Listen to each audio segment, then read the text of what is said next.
दिक्पाल ने अपने आदमी संपत को अभिनव की कंपनी बर्बाद करने के लिए काम पर लगा दिया था। दूसरी तरफ शाम के 7 बजे तक अभिनव भी वापस पुणे अपने पैलेस में आ चुका था। अपने पैलेस में घुसते ही वो एक बूढ़ी मेड से टकराया जो वहां काफी सालों से काम किया करती थी। Welcome boss. उस मेड ने मुस्कुराते हुए अभिनव का स्वागत किया। अभिनव भी उसे देखकर मुस्कुराया और बोला, ताई जी कैसी आप? मैं ठीक हूँ बॉस, आपके लिए कुछ स्पेशल बनाया है आज। ताई ने कहा। अभिनव ने एक पल के लिए उसे देखा और पूछा, स्पेशल? सच में? वो ताई मुस्कुराई और बोली, जी बॉस, जब मुझे खबर लगी कि आप आज शाम को ही वापस आ रहे हो तो मैंने सोचा कि आज खाने में कुछ स्पेशल बनाया जाए। ये सुनकर अभिनव की मुस्कान और भी चौड़ी हो गई और वो बोला, क्या बात है, थैंक यू सो मच। वैसे बाकी सभी लोगों का खाना हो गया है ना? इस सवाल पर ताई ने हाँ में सिर हिलाया और कहा, जी बॉस, आपकी सिवा सब लोग डिनर कर चुके हैं। मैं आपके लिए भी खाना लगा दूं, तब तक आप चाहो तो शौहर लेकर आ सकते हो। ताई के सुझाव पर अभिनव ने एक पल के लिए सोचा और फिर अपना सिर हिलाकर कहा, ठीक है, आप खाना डाइनिंग टेबल पर लगाकर आराम करने चली जाना। मेरा इंतजार मत करना, हो सकता है मैं किसी दूसरे काम में अटक जाऊं। अभिनव की बात पर ताई ने सिर हिलाया और वो वहां से चली गई। अभिनव ने उसे एक पल के लिए जाते देखा, जिसके बाद वो भी अंदर जाकर उस रूम की तरफ बढ़ने लगा जहां अर्जुन को रखा गया था। अभिनव के पास आते ही रूम का पहरा दे रहे 2 गार्ड्स ने झुककर उसे सलाम किया। अभिनव ने भी उनकी ओर सिर हिलाया और फिर पूछा, क्या हाल है उसके? उनमें से फिर एक आदमी बोला, अभी तो ठीक है बॉस, कुछ मिनट पहले उसने खाना भी खाया है। खाना खा लिया, अब पचाना भी तो पड़ेगा। इतना बड़बड़ाकर अभिनव रूम के अंदर चला गया। अभिनव के अंदर आते ही अर्जुन की आंखें खुल गई। उसके हाथों को जबरदस्ती खींचकर रखा गया था ताकि वो सीधा खड़ा रह सके। उसके पैरों में अब भी अभिनव की लगी गोली का दर्द था, लेकिन रात से उसमें काफी सुधार था। जब गोली लगी थी तब अर्जुन को ऐसा लग रहा था मानो वो कुछ ही मिनटों में मर जाने वाला था। अभिनव को फिर से देखकर उसने उसे चिढ़ाते हुए कहा, फिर आ गए? हाँ? अभिनव ने एक गहरी सांस ली और अपनी आस्तीन चढ़ाते हुए कहा, आना तो था ही, भला तुम्हें कैसे भूल जाऊं मैं? अभिनव की बात सुनकर अर्जुन ने अपनी नजरें फेर ली और कहा, मुझे पता ही था तुम्हारे अंदर कोई इंटीग्रिटी नहीं है। कल नहीं मारा तो मुझे आज दोबारा मारने आ गए? हाँ? अर्जुन की बात सुनकर अभिनव ने एक हताशा भरी गहरी सांस ली और कहा, तुझे और किस भाषा में समझाओ, समझ नहीं आ रहा, इसलिए रहने देता हूं। जो मैंने सोचा है होगा तो वैसा भी वही। फिर चाहे तू अपने दिल को कितनी भी झूठी तसल्ली दे दे, तू यही सोचता रह जाएगा कि मैं तुझे एक ही झटके में मार दूंगा, या फिर तेरा बाप पुलिस के साथ मिलकर तुझे ढूंढ निकालेगा। लेकिन ये दुनिया तेरी छोटी सी सोच से भी बहुत बड़ी है अर्जुन छिंगावत। बस देखता जा अब तेरे साथ और क्या क्या होने वाला है। अभिनव की बात पर अर्जुन हंसने लगा और बोला, एक बात कहूं, अगर फिलहाल मैं तेरी जगह होता और तू मेरी, तो मैं इतनी डायलॉग बाजी ना करके तेरी खोपड़ी कब की उड़ा देता। पर क्या करे, तू है ही बेवकूफ। मुझे जिंदा छोड़कर मेरे बाप को और वक्त दे रहा है मुझे ढूंढने का। अर्जुन जानबूझकर अभिनव को उकसाने की कोशिश कर रहा था। वो असल में जानना चाहता था कि अभिनव के उसके खिलाफ असली इरादे क्या थे। अर्जुन को हमेशा जवाब के अभाव से डर लगता था, उसके अच्छे या बुरे होने से नहीं।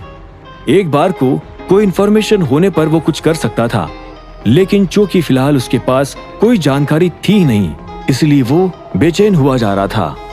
इधर अर्जुन को गलतफहमी में देख अभिनव जोर से हंस पड़ा और उसके करीब आकर बोला, लाडले, जिस बाप के नाम पर तू इतना उड़ रहा है ना, मैं उसके पंख काट चुका हूं। अब दिक्पाल तुझे तब तक नहीं ढूंढ पाएगा जब तक मैं खुद तुझे उसके सामने लाकर खड़ा नहीं कर देता। अभिनव की ये बात सुनकर अर्जुन की आंखें फटी की फटी रह गई। वो तुरंत ना में सिर हिलाते हुए चिल्लाया, नहीं, तू कुछ भी बोल रहा है। मेरे बाप के सामने आज तक कोई नहीं टिक पाया, फिर तो क्या है?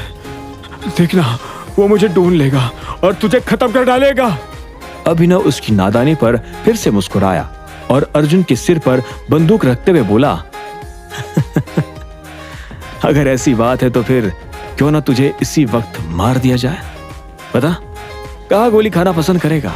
तुझे तो वैसे भी गोलियों से खेलने का शौक है ना? जब लोहे की बंदूक की ठंडी नली ने अर्जुन के सिर को छुआ तो अर्जुन की कपकपी छूट गई। उसे एक पल के लिए अपने सामने अभिनव नहीं बल्कि यमराज दिखाई देने लगा। वो जानता था कि अब मौत और उसके बीच अब सिर्फ ट्रिगर दबने भर का फासला था। अगर ये ट्रिगर दबा तो तेरी भी उल्टी गिनती शुरू हो जाएगी अभिनव। अर्जुन ने थोड़ा घबराते हुए अभिनव को धमकाने की कोशिश की। ऐसे में अभिनव ने एक गहरी सांस ली और वो अपनी बंदूक की नली को अर्जुन के सिर से ले जाकर उसके हाथ पर ले आया और फिर हाथ से पेट पर लाकर उसे सहलाते हुए बोला, यहाँ गोली चलाओ, हाँ, या इस जगह। अभिनव ने कहा और वो अपनी बंदूक को अर्जुन के पेट से ऊपर ले जाकर गर्दन पर ले आया। अर्जुन की धड़कनें अब और भी ज्यादा बढ़ चुकी थी।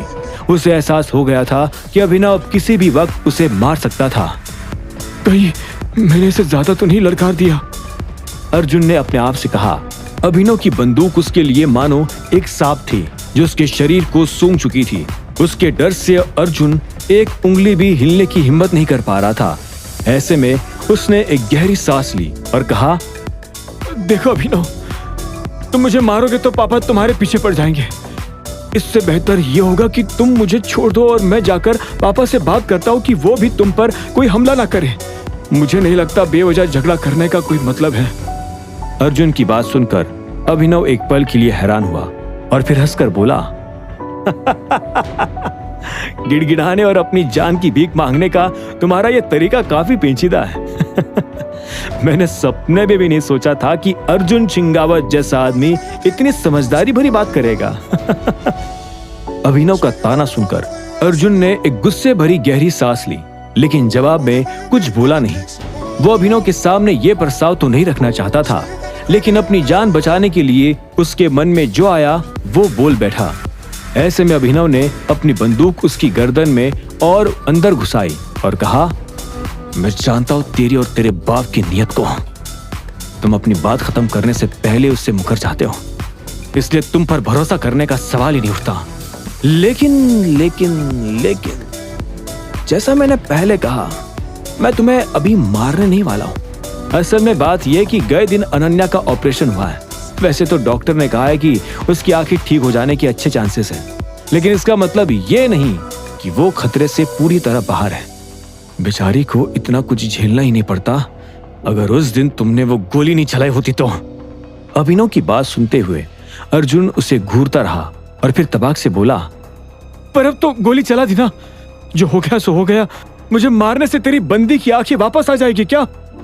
अर्जुन की अकड़ देखकर अभिनव ने गुस्से भरी गहरी सांस ली और कहा, उसकी आंखें वापस आएगी या नहीं, इसी बात पर तेरा भी भविष्य निर्भर करेगा। अर्जुन, जानता है इस बार मुझे तुझसे क्या चाहिए? तेरी ये बुरी नजर। लोग बुरी नजर वालों का मुंह काला करते हैं, लेकिन मेरे हिसाब से जिस किसी की भी बुरी नजर हो उसकी आंखें ही नोच लेनी चाहिए। इसलिए अब सुन, तेरी एक आंख तो खत्म करूंगा ही मैं, और अगर अनन्या की सर्जरी सक्सेसफुल नहीं हुई तो फिर दूसरी आंख भी फोड़ डालूंगा। अगर अनन्या कुछ नहीं देख पाएगी तो तू भी नहीं देख पाएगा, ये याद रखना। अभिनव की धमकी सुनकर अर्जुन की आंखें फटी की फटी रह गई। वो तुरंत हैरानी के कारण चिल्लाते हुए बोला, ऐसा कुछ करने की हिम्मत भी मत कर रहा। अभिनव ने एक गहरी सांस ली और बंदूक की नली अब अर्जुन की गर्दन से ऊपर ले जाते हुए उसकी बाई आंख पर लगा दी। ऐसे में अर्जुन बुरी तरह कांपने लगा और उसने डर के मारे अपनी आंखें बंद कर ली। अभिनव, प्लीज रुक जाओ, गोली मत चलाना, मैं तुमसे भीख मांगता हूँ, अर्जुन ने गिड़गिड़ाते हुए कहा। अभिनव उसे एक पल के लिए देखने लगा और फिर उसने अपनी बंदूक उसकी आंख पर से हटा ली। जब अर्जुन को अपनी आंख पर से बंदूक हटी हुई महसूस हुई तो उसने थूक निकलकर अपनी पलकें वापस उठा ली। वो अभिनव को देखते हुए धीमी आवाज में बोला, थैंक यू। अभिनव उसका ऐसा हाल देखकर हल्का सा हंसा और तंज कसते हुए बोला, क्या हुआ, फट गई? या और खेलना है बंदूक के साथ? मुझे तो लगा था तुझे डर ही नहीं लगता होगा। अभिनव की बात पर अर्जुन ने एक गहरी सांस ली और अपनी नजरें झुकाकर कहा, तुम अभी मेरी जगह होते तो तुम्हें भी इतना ही डर लगता। हर चीज की एक लिमिट होती है। अभिनव ने उसकी बात पर अपना सिर हिलाया और कहा, बिल्कुल सही। हर चीज की एक लिमिट होती है जो तू हर बार क्रॉस कर देता है। इतना डरते हुए भी तू मासूमों पर गोली चलाने की हिम्मत करता है अर्जुन छिंगदावत। तेरी वजह से बेचारी अनन्या का जो हाल हुआ है, उसके लिए तो मैं तेरे पूरे खानदान की भी आंखें फोड़ दूं, तब भी मुझे संतुष्टि नहीं मिलेगी। मैं अपनी गलती मानता हूँ, लेकिन प्लीज मुझ पर थोड़ा रहम खाओ। मेरा इरादा उतना भी गलत नहीं था, अर्जुन ने गिड़गिड़ाते हुए कहा। अभिनव ने उसे देखते हुए महसूस किया कि वो अब भी अपनी गलती मानने को तैयार नहीं था। वो फिर तुरंत पलट गया और कुछ कदम आगे बढ़ते हुए बोला, बाद में देखता हूं तुझे, आज के लिए इतना ही। अभिनव चलते हुए अचानक रुक गया और फिर उसने गुस्से भरी गहरी सांस ली। वो वापस से अर्जुन की तरफ पलटा और उसकी आंखों पर निशाना लगाते हुए बोला, तेरा इरादा जो भी था गलती हुई है तो उसकी भरपाई तो करनी पड़ेगी।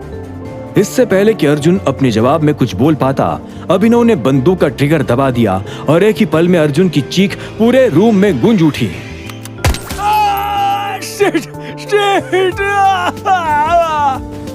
दर्द अर्जुन के ऊपर हावी हो चुका था। उसकी बाई आंख से मानो खून की नदी बहने लगी थी। अभिनव ने उसे एक पल के लिए देखा और फिर गहरी सांस लेकर उसके चेहरे पर संतुष्टि भरी मुस्कान आ गई। साले कमीने, तेरी हिम्मत कैसे हुई? अर्जुन दर्द में कराहते हुए अभिनव को गालियां देने लगा था। ऐसे में अभिनव गुस्से भरी गहरी सांस लेकर उसके करीब आया और झल्लाते हुए बोला, जैसे तेरी हिम्मत हुई थी हरामखोर, तूने और तेरे बाप ने जो अनन्या और अलैना का हाल किया था, ये उसका अंजाम है। अभिनव कुत्ते, तूने यह ठीक नहीं किया, तूने यह ठीक नहीं किया, अर्जुन ने खींचते हुए कहा और वो दर्द के मारे रोने लगा। इतने में अभिनव ने गुस्से में उसका कॉलर पकड़ लिया और गहरी आवाज में चिल्लाते हुए बोला, अब मजा आ रहा है ना? एक बात कान खोलकर सुन ले, अगर अनन्या की आंखों की रोशनी वापस नहीं आई तो मैं तेरी एक और आंख खा जाऊंगा। अर्जुन को धमकाकर अभिनव ने उसे झटके से छोड़ दिया। अर्जुन की रोने की आवाज अचानक धीमी होने लगी थी। अभिनव ने उसे एक पल के लिए देखा तो पाया कि अर्जुन की दाई आंख की पलक धीरे धीरे बंद होने लगी थी।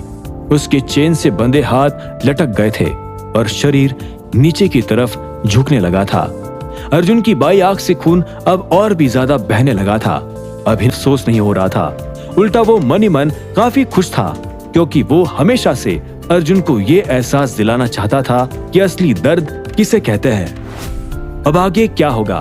क्या अभिनव का डॉक्टर अर्जुन को बचा पाएगा? अगर अर्जुन मारा गया तो फिर अभिनव क्या करेगा? और क्या अनन्या की आंखों की रोशनी वापस आ सकेगी? क्या होंगे इन सभी सवालों के जवाब? जानने के लिए सुनते रहिए